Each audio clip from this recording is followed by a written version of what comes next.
Good morning friends. இது உங்கள் friends sports academy. Daily கண்டவர்ஸ் இன்றைக்கி என்ன பார்க்க போகிறோம் பார்த்தீங்கன்னா ஏப்ரல் 16 2025 புதன்கிழமை இன்றைக்கி கண்டவர்ஸ் தான் பார்க்க போகிறோம். இதுக்கு முன்னாடி பார்த்தீங்கன்னா நம்ம டெய்லி கண்டவர்ஸ் வீடியோ அப்லோட் பண்ணியிருக்கோம். பார்க்காதவங்க பார்த்து நோட்ஸ் எடுத்து வச்சுக்கோங்க. அது மட்டும் இல்லாமல் நம்ம சேனலை சப்ஸ்கிரைப் பண்ணுங்கள், சப்போர்ட் பண்ணுங்கள். முடிஞ்சளவு உங்கள் ஃப்ரெண்ட்ஸ் எல்லாம் ஷேர் பண்ணுங்கள். நம்மளோட ஃப்ரெண்ட்ஸ் போலீஸ் அகாடமி அப்படின்ற டெலகிராம் சேனல் ஜாயின் பண்ணிக்கோங்க. இம்பார்ட்டன்ட் அப்டேட்ஸ்லாம் உங்களுக்கு ஒன்று கிடைக்கும். நம்மளுடைய சேனல் சார்பாக வந்து பார்த்திங்கன்னா நம்மளுடைய அகாடமி சார்பாகவும் இரண்டாம் நிலை காவலத்திற்கான டெஸ்ட் பேட்ச் வந்து பார்த்திங்கன்னா தொடங்கியிருக்கும். அதாவது Indian PC online test batch 5 வந்து பார்த்திங்கன்னா தொடங்கியிருக்கும். இதற்கான அட்மிஷன் நடந்துகிட்டு விருப்பமுள்ள மாணவர்கள் தாராளமாக இணைஞ்சிக்கலாம். இதற்கான தேர்வு வந்து பார்த்திங்கன்னா மே 1ஆம் தேதி வந்து ஸ்டார்ட் ஆகுது. இல்லை மொத்தம் 60க்கும் மேற்பட்ட தேர்வுகளும் 6000க்கும் மேற்பட்ட வினாக்களும் உங்களுக்கு கிடைக்கும். இதற்கான அட்மிஷன் வந்து பார்த்திங்கன்னா நடந்துட்டு விருப்பமுள்ள மாணவர்கள் தாராளமாக ஜாயின் பண்ணிக்கலாம். இந்த ஷெட்யூல் டிஸ்கிரிப்ஷனில் கொடுக்குறேன், வியூ பண்ணி பாருங்கள். உங்களுக்கு ஏதாவது சந்தேகம் இருந்துச்சுன்னா ஸ்க்ரீனில் இருந்த நம்பருக்கு கால் பண்ணி உங்களுடைய சந்தேகங்களை தீர்த்து கொள்ளுங்கள். சரிங்களா? அதேமாதிரி வந்து பார்த்திங்கன்னா இதில் வந்து பார்த்திங்கன்னா நம்ம 100 பேர் மட்டும் தான் செலக்ட் பண்ண போகிறோம். முதல்ல அட்மிஷன் போகிறோம் 100 பேர் மட்டும் செலக்ட் பண்ணி அவங்க மட்டும் தான் ட்ரைனிங் கொடுக்க போகிறோம். அது மட்டும் இல்லாமல் நம்ம ஸ்கூல் புக்கை 6லேருந்து 10 வரைக்கும் ஸ்கூல் புக்கை வந்து பார்த்திங்கன்னா கம்ப்ளீட்டாக கவர் பண்ணி கொடுத்துருக்கோம். அது இல்லாமல் இப்போ பார்த்திங்கன்னா எஸ்ஐயோட சிலபஸில் சேஞ்ச் ஆகிடுச்சு. அதனால் வந்து பார்த்திங்கன்னா பிசியோட கொஸ்டினும் கொஞ்சம் ஸ்டாண்டர்டாக இருக்க வாய்ப்பு இருக்குது. அதனால் வந்து பார்த்திங்கன்னா நம்ம மெட்டீரியல் அதெல்லாம் படிக்கிறது நிறுத்திட்டு ஸ்கூல் புக்கு தான் படிக்கணும். நம்ம test batch school book base தான் இருக்குது. சரிங்களா? அதனால் நீங்கள் வந்து பயப்படவே தேவையில்லை. நம்ம டெஸ்ட் பேட்ச் போட்டிருக்கவங்க பயப்படவே தேவையில்லை. நீங்கள் படித்ததே போதும். சரிங்களா? ஓகே ஃப்ரெண்ட்ஸ், கரண்ட் அஃபேர்ஸ் பார்த்துடலாம். மாநில உரிமைகளை மீட்கிறதுக்காக உயர்நிலை குழு வந்து பார்த்திங்கன்னா முதல்வர் அவர்கள் வந்து பார்த்திங்கன்னா அறிவிச்சிருக்காரு, அமைச்சிருக்காரு. ஓகேங்களா? இது தொடர்பாக பேரவையில் விதி 110 கீழே வந்து பார்த்திங்கன்னா அவர் வந்து இந்த குழு வந்து அமைச்சிருக்காரு. இதில் வந்து பார்த்திங்கன்னா மத்திய மாநில அரசின் உறவுகளை குறித்து ஆராயறதுக்கு ஓகேங்களா அதுக்காக ஒரு குழு அமைச்சிருக்காரு. இந்த குழுவை வந்து பார்த்திங்கன்னா உச்சநீதிமன்றத்தினுடைய முன்னாள் நீதிபதியான குரியன் ஜோசப் அவருடைய தலைமையில் வந்து பார்த்திங்கன்னா அமைச்சிருக்காரு. இதன் உறுப்பினர்களாக வந்து பார்த்திங்கன்னா இந்திய கடல்சார் பல்கலைக்கழகத்தினுடைய முன்னாள் வேந்தரும் ஓய்வு பெற்ற ஐஏஎஸ் அதிகாரியுமான அசோக் வர்தன் ஷெட்டியும் தமிழ்நாடு மாநில திட்டக்குழுவின் முன்னாள் துணைத் தலைவரான நாகநாதன் அவங்க 3 பேர் இருக்காங்க. ஒரு தலைவர் 2 உறுப்பினர்கள் இருக்காங்க. தலைவரோட பேர் ரொம்ப இம்பார்ட்டன்ட். இப்போ வர எல்லா எக்ஸாம்லையும் கேட்கறதுக்கு வாய்ப்பு இருக்குது. ஓகேங்களா? முக்கியமானது மறந்துடக்கூடாது. குரியன் ஜோசப் அவருடைய பேர் வந்து பார்த்தீங்கன்னா குரியன் ஜோசப். ஓகே, இந்த இதோட பணி என்னென்னு கொடுத்துருக்காங்க. இதெல்லாம் டிஎன்பிசி லெவலில் கேட்கக்கூடிய கேள்வி. மத்திய மாநில உறவு நிலையின் தாக்கத்தை ஏற்படுத்தக்கூடிய இந்திய அரசியலமைப்பு சட்டத்தின் விதிகளையும் நடைமுறையில் உள்ள சட்டங்கள், உத்தரவுகள், கொள்கைகள் மற்றும் ஏற்பாடுகளின் அனைத்து நிலை படிநிலைகளையும் உயர்நிலை குழு ஆராய்ந்து மறுமதிப்பீடு செய்யும். ஓகேங்களா? அது மட்டும் இல்லாமல் இந்திய அரசியலமைப்பு சட்டத்தின் இப்போதுள்ள விதிகளை உயர்நிலை குழு ஆராய்ந்து காலப்போக்கில் மாநில பட்டியலிருந்து ஒத்திசைவு பட்டியலுக்கு நகர்த்தப்பட்ட அம்சங்களை மீட்டெடுக்கிறதுக்கும் வந்து பார்த்திங்கன்னா இந்த குழு பரிந்துரைக்கும். மாநிலங்கள் நல்லாட்சி வழங்குவதில் உள்ள சவால்களை எதிர்கொள்ள தேவையான நடவடிக்கைகளையும் இது பரிந்துரைக்கும். அது மட்டும் இல்லாமல் நாட்டின் ஒற்றுமை மற்றும் ஒருமைப்பாடுக்கு குந்தகம் ஏற்படுத்தாத வகையில் நிர்வாகத்துறையிலும் பேரவையிலும் நீதிமன்ற கிளைகளிலும் மாநில அதிகபட்ச தன்னாட்சி உரிமைகளை பெற உரிய நடவடிக்கைகளை இந்த குழு பரிந்துரை செய்யும் அப்படின்னு சொல்லியிருக்காங்க. இதுக்கு முன்னாடி 1971ஆம் ஆண்டு ராஜமன்னார் அவருடைய தலைமையில் வந்து பார்த்திங்கன்னா மத்திய மாநில உறவுகளை குறித்து ஆராயத்துக்காக ஒரு ஆணையம் அமைக்கப்பட்டது. ஓகேங்களா? இது முக்கியமான கொஸ்டின். ஓகேங்களா? அதுக்கடுத்து இப்போ நம்ம ஒரு குழு அமைச்சிருக்கோம். மொத்தம் 2 குழு. ஓகேங்களா? தமிழ்நாடு அரசு சார்பில் மத்திய மாநில உறவுகளை குறித்து ஆராய 2வது குழு அமைக்கப்பட்டிருக்கு. ஓகேங்களா? உயர்நிலை குழு தனது இடைக்கால அறிக்கையை வந்து பார்த்திங்கன்னா அடுத்த ஆண்டு ஜனவரி மாதம் கொடுக்கணும். அதே மாதிரி இறுதி அறிக்கையை வந்து பார்த்திங்கன்னா 2 ஆண்டுகளுக்குள் சமர்ப்பிக்கும் அப்படின்னு சொல்லிட்டு வந்து பார்த்திங்கன்னா முதல்வர் கூறியிருக்காரு. இது ரொம்ப ரொம்ப முக்கியம், நோட் பண்ணிக்கோங்க. கண்டிப்பாக டிஎன்பிசியில் கேட்டுருவோம். டிஎன்யூ சார்பில் அந்த குழுவோட தலைவர் பேர் கேட்க வாய்ப்பு இருக்குது. ஓகேங்களா? அடுத்து உயர்கல்வி சேர்க்கையை பற்றி கொடுத்துருக்காங்க. அதாவது தமிழக அரசு பள்ளியில் படித்து உயர்கல்வியில் வந்து பார்த்திங்கன்னா சேரக்கூடிய மாணவிகளுடைய எண்ணிக்கை வந்து பார்த்திங்கன்னா 3 ஆண்டுகளில் வந்து பார்த்திங்கன்னா 30% அதிகரிச்சிருந்ததாக அந்த தகவல் சொல்லியிருக்காங்க. அது மட்டும் இல்லாமல் +2 முடிச்சுட்டு உயர்கல்வி நிறுவனங்களில் சேரும் மாணவர்கள் எண்ணிக்கை கடந்த 2021-22ஆம் ஆண்டில் வந்து பார்த்திங்கன்னா 45% இருந்துச்சு. ஓகேங்களா? இப்போ வந்து பார்த்திங்கன்னா 74% இருக்குது. ஓகேங்களா? இது வந்து பார்த்திங்கன்னா தேசிய சராசரியை விட அதிகம். ஓகேங்களா? அடுத்தது வந்துன்னா உயர்நிலை கல்வியில் சேரும் மாணவர்கள் குறித்து கடந்த 2021-22ஆம் ஆண்டில் நாடு முழுவதும் மேற்கொள்ளப்பட்ட ஆய்வில் தமிழ்நாடு 47% முதல் மாநிலமாக இருந்துச்சு. ஓகேங்களா? இப்போ வந்து உயர்கல்வி சேர்க்கையில் முதலிடம் வைக்கும் மாநிலம் எதுன்னு கேட்டாங்கன்னா தமிழ்நாடு தான். இது வந்து பிசிஎஸ்ஐயில் இந்த மாதிரி கேட்கக்கூடிய வாய்ப்பு இருக்குது. ஓகேங்களா? அது மட்டும் இல்லாமல் இப்போ வந்து பார்த்திங்கன்னா கல்லூரி படிக்கக்கூடிய பெண்களுக்கான திட்டம் வந்து பார்த்திங்கன்னா புதுமை பெண் திட்டம் 1000 ரூபாய் வழங்குற திட்டம். இந்த திட்டம் 2022 மார்ச்சில் தொடங்கப்பட்டுச்சு. டேட்டோட நோட் பண்ணிக்கோங்க டிஎன்பிஎஸ்சி. ஓகேங்களா? அடுத்து மற்றபடி டிஎன்யூ சார்பில் வந்து பார்த்திங்கன்னா என்ன திட்டம் எவ்வளோன்னு மட்டும் கேட்டால் போதும். ஓகேவா? அது மட்டும் இல்லாமல் இப்போ எஸ்ஐயில் சிலபஸ் மாற்றினால கொஞ்சம் ஸ்டாண்டர்டாக இருக்க வாய்ப்பு இருக்குது. ஓகேங்களா? ரொம்ப டீப்பாக கேட்க மாட்டாங்க. இப்போ டிஎன்பிசியை பொறுத்தவரை 2022 மார்ச் வரைக்கும் படிக்கணும். பட் நம்ம வந்து பார்த்திங்கன்னா 2022 படித்தா போதும். ஓகேங்களா?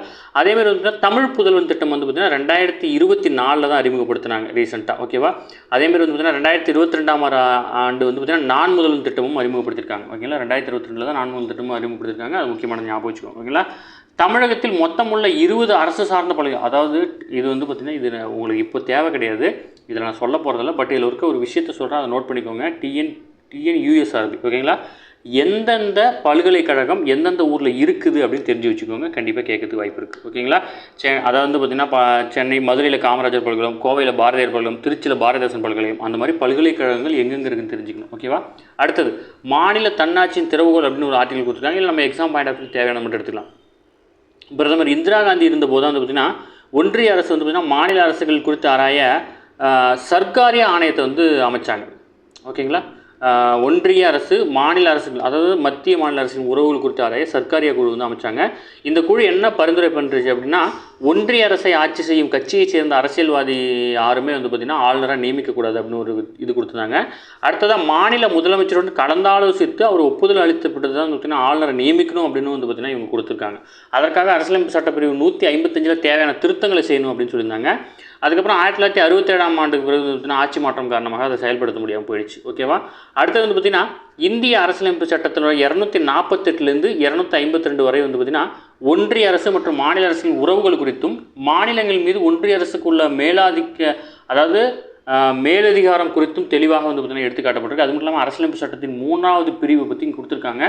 இது உங்களுக்கு எக்ஸாம் பாயிண்ட் ஆஃப் வியூவில் உண்டு. இந்த ஆர்டிகலில் நமக்கு எக்ஸாமில் என்னென்னலாம் கேட்பாங்களோ அது எல்லாத்தையும் சொல்லிடுவேன். அரசியலமைப்பு சட்டத்தின் 3வது பிரிவு வந்து பார்த்திங்கன்னா கீழ்கண்டவாறு கூறுகிறது. என்ன கூறுது? ஒரு மாநிலத்திலிருந்து ஒரு பகுதியை பிரித்து மற்றொரு மாநிலம் அமைக்கலாம். 2 அல்லது அதற்கு மேற்பட்ட மாநிலங்களை பல்வேறு மாநிலங்களின் பகுதிகளாக இணைத்து புதிய மாநிலத்தை உருவாக்கலாம். ஒரு மாநிலத்தின் பரப்பளவை பெருக்கலாம். ஒரு மாநிலத்தின் பரப்பளவை குறுக்கலாம். மாநிலங்கள் எல்லைகளை திருத்தி அமைக்கலாம். எந்த ஒரு மாநிலத்தின் பெயரையும் மாற்றலாம் அப்படின்னு சொல்லிட்டு ஆர்டிகல் 3 சொல்லுது. ஓகேவா? இது மட்டும் ஞாபகம் வச்சுக்கோங்க. இது உங்களுக்கு உண்டு. ஓகேங்களா? டிஎன்பிசியாக இருந்தாலும் டிஎன்யூஎஸ்ஆர்பியாக இருந்தாலும் உங்களுக்கு எக்ஸாம் பாயிண்ட் ஆஃப் இது. அடுத்து ஹெச்ஐவி குழந்தைகளுக்கான மாத ஊதியம், அதாவது வந்து பார்த்திங்கன்னா இது ஜஸ்ட்டு தெரிஞ்சுக்கோங்க. வருவாய்த்துறை மூலம் வந்து பார்த்திங்கன்னா உழவர் பாதுகாப்பு திட்ட விதிகளின்படி ஹெச்ஐவி தொற்று ஏற்பட்டவங்களுக்கு வந்து மாதம் 1000 ரூபாய் வந்து பார்த்திங்கன்னா வழங்கிட்டு இருக்காங்க. இது வரைக்கும் உங்களுக்கு தெரியலனா இப்போ தெரிஞ்சுக்கோங்க. ஓகேங்களா? மாநிலம் முழுவதும் அந்த வகை தொற்று நோயாளிகள் வந்து பார்த்திங்கன்னா 1,57,908 பேர் இருக்காங்க. ஓகேங்களா? முக்கியமான இம்பார்ட்டன்ட் கொஸ்டின். ஓகேவா? 23வது சட்ட ஆணையத்தின் தலைவராக முன்னாள் உச்சநீதிமன்ற நீதிபதியான தினேஷ் மகேஸ்வரி வந்து பார்த்திங்கன்னா நியமிக்கப்பட்டிருக்காங்க. ஓகேங்களா? நாட்டின் 23வது சட்ட ஆணையத்தின் தலைவராக உச்சநீதிமன்ற முன்னாள் நீதிபதி இவங்க நியமிக்கப்பட்டிருக்காங்க. நாட்டின் வந்து பார்த்திங்கன்னா இந்த தலைவராக தினேஷ் மகேஸ்வரியும் முழு நேர உறுப்பினராக வழக்கறிஞர் சிதேஷ் ஜெயின், பேராசிரியர் டிபி வர்மா ஆகியோர் வந்து பார்த்திங்கன்னா நியமித்து பிரதமர் அவர்கள் உத்தரவு பிறப்பிச்சிருக்காரு. 23வது சட்ட ஆணையம் கடந்த ஆண்டு செப்டம்பரில் அமைக்கப்பட்டுச்சு. அதனுடைய உறுப்பினர்கள் வந்து பார்த்திங்கன்னா இப்போ தான் பதவி ஏற்றுட்டு இருந்திருக்காங்க. இவங்க வந்து பார்த்திங்கன்னா 2004 தான் வந்து பார்த்திங்கன்னா ராஜஸ்தான் உயர்நீதிமன்றத்தில் வந்து பார்த்திங்கன்னா நீதிபதியாக பதவி ஏற்றாங்க. அப்புறம் வந்து பார்த்திங்கன்னா 2019 வந்து பார்த்திங்கன்னா உச்சநீதிமன்ற நீதிபதியாக இருந்தாங்க. 2023 வந்து பார்த்திங்கன்னா ரிட்டையர் ஆகிட்டாங்க. ஓகேங்களா? இவங்க தலைமையில் 23வது சட்ட ஆணையம் அமைக்கப்பட்டிருக்கு. ஞாபகம் வச்சுக்கோங்க. இது முக்கியமான கொஸ்டின். இன்றைக்கி பார்த்தது எல்லாமே இம்பார்ட்டன்ட் கொஸ்டின் தான்.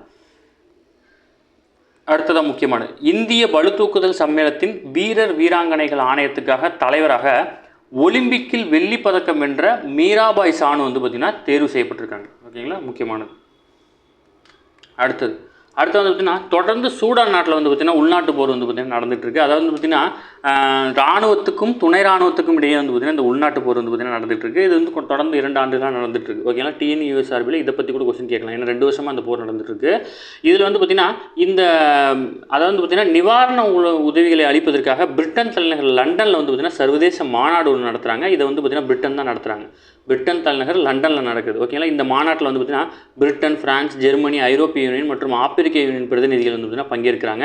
இது தவிர மேற்கத்திய நாடுகள் அதிகாரிகள், சர்வதேச தொண்டு அமைப்பினர் நிறைய பேர் பங்கேற்காங்க. இதில் முக்கியமான ஒன்று, சூடான் நாட்டிலேருந்து இதில் யாரும் கலந்துக்கல. சூடான் நாட்டுக்காக நடத்தக்கூடிய ஒரு மாநாட்டில் சூடான் நாட்டிலேருந்து யாரும் கலந்துக்கல, மற்ற நாடுகள் கலந்துக்கிறாங்க. இந்த மாநாட்டை ஏற்பாடு பண்ணி கொடுத்ததே வந்து பார்த்திங்கன்னா பிரிட்டன் தான், லண்டனில் நடக்குது. ஓகேங்களா? அதை மட்டும் ஞாபகம் வச்சுக்கோங்க, முக்கியமானது. ஓகே ஃப்ரெண்ட்ஸ், இன்னைக்கு கண்டவர்ஸ் அவ்வளோதான். இதை தாண்டி எதுவுமே கேட்க வாய்ப்பில்லை. டெய்லி கண்டவர்ஸை டெய்லி பார்த்துருங்க. அப்போ தான் மந்த்லி வீக்லி படிக்கும்போது ஈஸியாக இருக்கும். நம்ம சேனலை சப்ஸ்கிரைப் பண்ணுங்கள், சப்போர்ட் பண்ணுங்கள். முடிஞ்சளவு உங்கள் ஃப்ரெண்ட்ஸ் எல்லாம் ஷேர் பண்ணுங்கள். நம்மளோட ஃப்ரெண்ட்ஸ் போலீஸ் அகாடமி அப்படின்ட்டு டெலிகிராம் சேனல் ஜாயின் பண்ணிக்கோங்க. இம்பார்ட்டன்ட் அப்டேட்ஸ் உங்களுக்கு ஒன்று கிடைக்கும். நம்மளுடைய டெஸ்ட் பேட்சோட ஷெடியூல் வந்து பார்த்தீங்கன்னா படிச்சு பாருங்கள். கண்டிப்பாக வந்து பார்த்தீங்கன்னா உங்களுக்கு பயனுள்ளதாக இருக்கும். நீங்கள் நினைக்கிற மாதிரி இந்த பிசியில் வந்து பார்த்தீங்கன்னா கொஸ்டின்ஸ் அவ்வளோ மேலோட்டமெல்லாம் கேட்க மாட்டாங்க, டீப்பாக கேட்பாங்க. அதாவது ஸ்டாண்டர்டாக இருக்கும். ஓகேங்களா? அதனால் வந்து பார்த்தீங்கன்னா டெஸ்ட் பேட்சில் இப்போயே ஜாயின் பண்ணி யூஸ் பண்ணிக்கோங்க. கடைசியில் வந்து பார்த்தீங்கன்னா நீங்கள் படிக்க முடியாமல் போய் அங்கே போய் திணறிட்டு இருக்க வேணாம். May 1 பேட்ச் 5 ஸ்டார்ட் பண்ணுறோம். விருப்பமுள்ள மாணவர்கள் தாராளமாக நினைச்சிக்கலாம். ஷெட்யூல் டிஸ்கிரிப்ஷனில் கொடுத்துருக்க வியூ பண்ணி பாருங்கள். உங்களுக்கு ஏதாவது சந்தேகம் இருந்துச்சுன்னா ஸ்க்ரீனில் இருந்த நம்பருக்கு கால் பண்ணி உங்கள் டவுட்டை நீங்கள் கிளாரிஃபை பண்ணிக்கணும். சரிங்களா? Thank you friends.